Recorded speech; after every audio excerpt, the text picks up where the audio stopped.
अलीगढ़ मुस्लिम university के अल्पसंख्यक दर्जे के मुद्दे पर सुप्रीम कोर्ट की 7 जजों की संविधान पीठ सुनवाई कर रही है। केंद्र ने कहा एएमयू को अल्पसंख्यक संस्थान का दर्जा नहीं दिया जाए क्योंकि इसका राष्ट्रीय चरित्र है।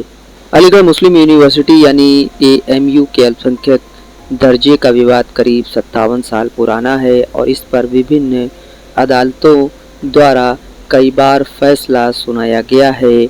अब इस मामले पर सुप्रीम कोर्ट की संविधान पीठ में सुनवाई जारी है। केंद्र सरकार ने सुप्रीम कोर्ट से कहा कि विश्वविद्यालय के राष्ट्रीय चरित्र को देखते हुए इसे किसी खास धर्म का संस्थान नहीं कहा जा सकता।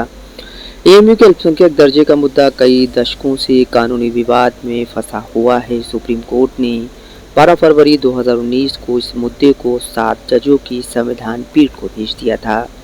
साल 2006 में इलाहाबाद हाई कोर्ट ने एक फैसले में कहा था कि एएमयू की स्थापना ज़रूर अल्पसंख्यक समुदाय द्वारा की गई थी, लेकिन इसे कभी भी प्रशासनिक नहीं किया गया या समुदाय द्वारा प्रशासित होने का दावा नहीं किया गया था। इस वजह से इसे अल्पसंख्यक संस्थान नहीं माना जा सकता। मौजूदा बेंच 2019 में तत्कालीन मुख्य न्यायाधीश रंजन गोगोई द्वारा 7 जजों की संविधान बेंच को भेजे विवादास्पद मामले पर सुनवाई कर रही है। चीफ जस्टिस ऑफ इंडिया यानी सीजेआई टीवाई चंद्रचूड़ की अध्यक्षता में सुप्रीम कोर्ट के justice Sanjiv Khanna, justice Suryakant, justice JB Pardiwala, justice Dipankar Datta, justice Manoj Mishra और जस्टिस सतीश चंद्र शर्मा की संविधान पीठ इसी फैसले को चुनौती देने वाली याचिका पर सुनवाई कर रही है।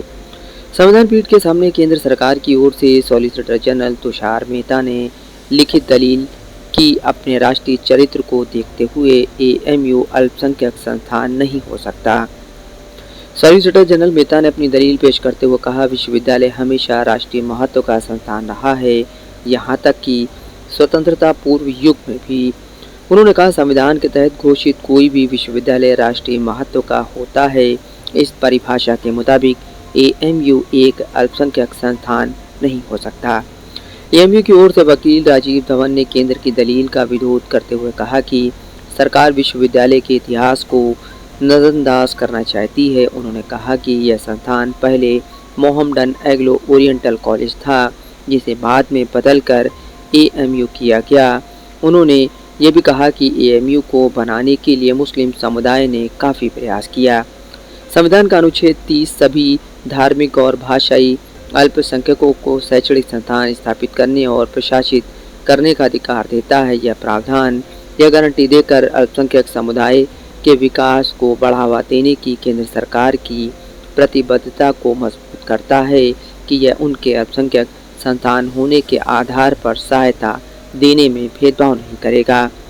मंगलवार को सुनवाई के दौरान सुप्रीम कोर्ट ने भी अनुच्छेद 30 का जिक्र किया और कहा कि अनुच्छेद 30 को प्रभावी बनाने के लिए किसी अल्पसंख्यक समूह को इस तरह के दर्जे का दावा करने के लिए स्वतंत्र प्रशासन की ज़रूरत नहीं है। एएमयू के अल्पसंख्यक संस्थान के दर्जे का विवाद काफ़ी पुराना है। 1961 में अजीज बादशाह नाम के एक व्यक्ति ने सुप्रीम कोर्ट में याचिका दायर की थी कि इसे अल्पसंख्यक संस्थान न माना जाए। सुप्रीम कोर्ट ने इस पर फैसला सुनाया और एएमयू को अल्पसंख्यक संस्थान मानने से मना कर दिया, लेकिन बाद में 1981 में केंद्र सरकार ने फिर से कानून में संशोधन की और विश्वविद्यालय का अल्पसंख्यक दर्जा बहाल कर दिया। अलीगढ़ मुस्लिम यूनिवर्सिटी की स्थापना 1875 में हुई थी। 17वीं शताब्दी के समाज सुधारक सर सैयद अहमद खान ने आधुनिक शिक्षा की ज़रूरत को महसूस करते हुए साल 1875 में एक स्कूल शुरू किया, जो बाद में मोहम्मडन एंग्लो ओरिएंटल कॉलेज बना।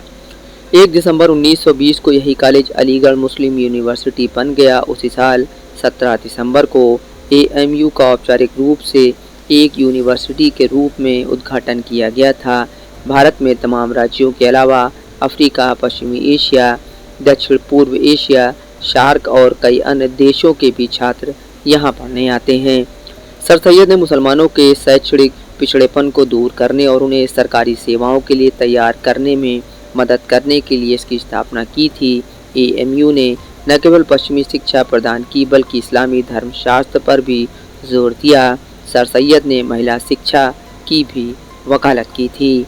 Bureau report, Dastak live news.